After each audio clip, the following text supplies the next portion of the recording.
하루 6명씩 혼자 죽어간다. 이 숫자를 보고 영상을 누르셨을 겁니다.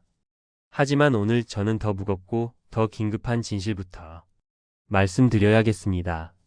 보건복지부의 발표에 따르면 그 숫자는 이미 과거의 것이 되었습니다. 작년 한 해 하루 평균 약 10명의 사람이 사회와 단절된 채 홀로 죽음을 맞이하고 있습니다. 6명이 아니라 10명입니다. 더욱 가슴 아픈 사실은 이 비극의 절반 이상, 정확히 53.9%가 바로 50대와 60대 남성에게 집중된다는 점입니다. 한때 가족과 사회를 위해 누구보다 치열하게 살았던 이들이 어째서 삶의 마지막 페이지를 아무도 모르게 마치 세상에 없던 사람처럼 끝내야만 하는 걸까요? 이것은 결코 남의 이야기가 아닙니다. 바로 우리 주변 혹은 나 자신의 미래가 될 수도 있는 우리 모두의 이야기입니다. 여기 평생을 한 직장에 바친 50대 중반의 김성철 씨가 있습니다. 명예퇴직 통보를 받았을 때 그의 손에 쥐어진 것은 퇴직금 2억 원 남짓. 그는 이 돈을 인생 이막을 열어줄 희망의 종잣돈이라 굳게 믿었습니다. 주변에서도 다들 그랬습니다. 목돈이 있어야 뭐라도 하지 연금으로 쪼개 받으면 아무것도 못해. 그 말에 그는 한치의 망설임도 없이 퇴직금 전액을 일시금으로 수령했습니다. 김성철 씨는 퇴직금 대부분을 털어 동네 상가에 작은 치킨집을 열었습니다. 땀 흘리면 배신하지 않을 거라 믿었습니다. 하지만 현실은 드라마가 아니었습니다. 끝없이 오르는 임대료와 원자재 값, 예상보다 찾아오지 않는 손님들. 1년도 채 되지 않아 가게는 빚더미에 올랐고 그 과정에서 아내와의 다툼은 하루도 그칠 날이 없었습니다. 결국 남은 것은 이혼 서류 한 장. 아들, 딸과의 연락도 그때부터 서서히 뜸해졌습니다.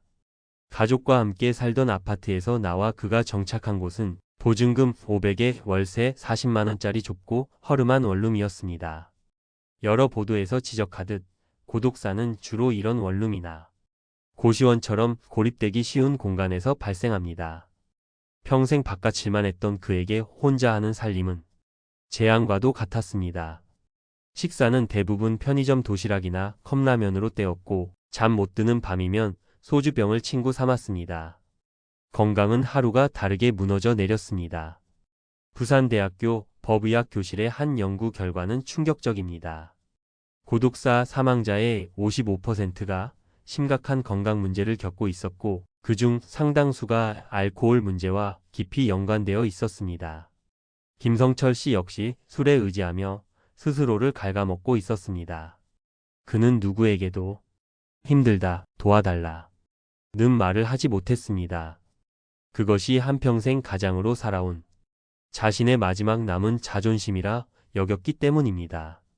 결국 그는 차가운 방 안에서 조용히 숨을 거뒀고 그의 마지막은 20일이 넘게 지나서야 쌓여가는 우편물을 이상하게 여긴 집주인에 의해 발견되었습니다. 여러분이라면 이 상황에서 어떤 선택을 하셨을 것 같나요? 자, 지금까지 우리는 김성철 씨의 안타까운 마지막을 함께 지켜봤습니다. 하지만 우리는 절망하기 위해 이 자리에 모인 것이 아닙니다.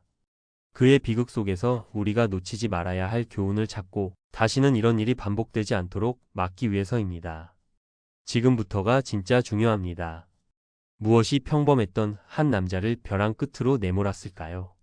거기에는 3가지 공통된 함정이 있었습니다. 첫 번째 함정은 퇴직금 일시금. 이라는 달콤한 독입니다. 당장 통장에 억 단위 돈이 찍히니 뭐든 할 수 있을 것 같은 자신감이 생깁니다. 하지만 준비 안 된 창업은 도박과 같습니다. 실제로 퇴직연금을 연금으로 수령하는 비율은 작년에야 겨우 10%를 넘겼을 뿐 여전히 많은 분들이 김성철 씨처럼 일시금의 유혹에 빠집니다. 두 번째 함정은 관계의 단절입니다. 직장을 잃는다는 것은 단순히 월급이 끊기는 것만이 아닙니다. 수십 년간 내 이름 앞에 붙어있던 직함과 그 안에서 맺어온 사회적 관계망 전체가 한순간에 사라지는 것입니다. 특히 50대 남성들은 가정과 직장 외에 다른 관계 맺기에 서툴러 위기가 닥쳤을 때 기댈 곳 없이 급격히 고립되는 경향이 있습니다.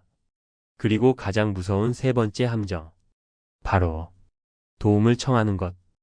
실패로 여기는 우리 안의 문화입니다. 한 사회보장 관련 연구 보고서는 도움을 요청하는 데 익숙지 않은 중장년 남성의 심리적 특성을 고독사의 핵심 원인으로 지목합니다. 내가 어떻게 살아왔는데 이 나이에 누구에게 손을 벌리나 하는 그릇된 자존심이 스스로를 사회 안전망 밖으로 밀어내는 비극을 낳는 것입니다. 그렇다면 우리는 이 비극을 막기 위해 무엇을 어떻게 준비해야 할까요? 거창한 계획이 아닙니다. 오늘 당장 점검하고 시작할 수 있는 4가지 현실적인 방어선을 말씀드리겠습니다.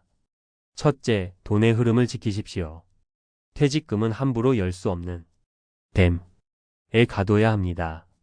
만약 김성철 씨가 퇴직금을 IRP, 즉 개인형 퇴직연금 계좌로 받아 연금으로 수령했다면 어땠을까요? 매달 100만 원이든 150만 원이든 꾸준한 현금 흐름이 생겨 최소한의 생활은 유지됐을 겁니다. 실패의 충격 속에서도 버틸 힘이 되어 주었을 겁니다. 심지어 연금으로 받으면 일시금으로 받을 때보다 퇴직소득세를 30%에서 40%까지 아낄 수 있습니다.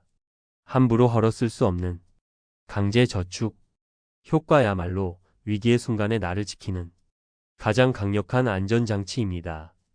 둘째, 만약 사업을 생각하신다면 사업자 등록증보다 자영업자의 방패부터 챙기십시오. 바로 노란 우산 공제입니다. 연간 최대 500만 원까지 소득 공제를 받아 당장의 세금을 아낄 수 있고 혹여 사업이 잘못되어 폐업하더라도 이 공제금만큼은 법적으로 압류가 금지됩니다. 최소한의 재기자금, 최소한의 인간적 존엄을 지킬 수 있는 마지막 보루인 셈입니다. 이것은 단순한 절세 상품이 아니라 대한민국 자영업자를 위한 유일한 사회 안전망입니다. 셋째, 사회적 관계를 재설계해야 합니다. 직장 동료가 아닌 동네 친구를 만드십시오. 은퇴는 사회적 사형 선고가 결코 아닙니다. 지금 당장 집 근처 주민센터나 복지관 홈페이지에 들어가 보십시오. 월 몇만 원이면 배울 수 있는 탁구, 서예, 컴퓨터 교실이 널려 있습니다. 그곳에서 비슷한 처지의 사람들과 어울리며 새로운 관계를 만들어야 합니다. 지금 잠시 영상을 멈추고 휴대폰 연락처를 한번 열어보십시오. 회사 직함을 떼고도 편하게 막걸리 한잔 하자고 말할 수 있는 사람이 과연 몇 명이나 됩니까? 넷째, 몸과 마음의 건강검진을 정기적으로 받으십시오. 술잔이 아니라 진료 기록으로 내 상태를 확인해야 합니다. 고독사 시신의 63%에서 알코올이 검출되었다는 통계는 단순한 숫자가 아닙니다. 마음이 병들면 몸도 병들고 술은 그 병을 빠르게 악화시킨다는 강력한 경고입니다. 국가건강검진 거르지 마시고 혹시라도 잠이 안 오거나 이유 없이 우울한 기분이 계속된다면 가까운 정신건강복지센터의 문을 두드리는 용기를 내십시오. 그것은 나약함의 증거가 아니라 내 남은 인생에 대한 가장 큰 책임감의 표현입니다. 한 사람의 고독한 죽음은 단순히 개인의 실패로 끝나지 않습니다. 그것은 실직과 이혼, 질병이라는 거대한 파도 앞에서 우리 사회가 그를 붙잡아 주지 못한 사회적 재난입니다. 우리는 이 사실을 더 이상 외면해서는 안 됩니다. 이 영상을 보시는 당신, 그리고 당신의 주변을 한번 돌아봐 주십시오. 최근 들어 부쩍 연락이 뜸해진 친구는 없습니까? 홀로 지내시는 이웃이나 친척은 없으십니까? 별일 없지? 라는 짧은 안부 전화 한 통, 식사는 하셨어요? 라는 작은 관심이 한 사람을 세상과 다시 연결하는 가장 강력한 끈이 될 수 있습니다. 50대 남자의 비극은, 우리 사회의 비극은 더 이상 반복되어서는 안 됩니다. 그리고 그 비극을 막는 시작은 오늘 저와 당신의 작은 실천에 달려 있습니다. 오늘 이야기가 당신의 삶에 작은 울림을 주었다면 구독과 좋아요로 함께해 주십시오. 그리고 비슷한 고민을 하고 계시거나 주변에 힘들어하는 분이 있다면 댓글로 여러분의 소중한 생각과 경험을 나눠주시기 바랍니다.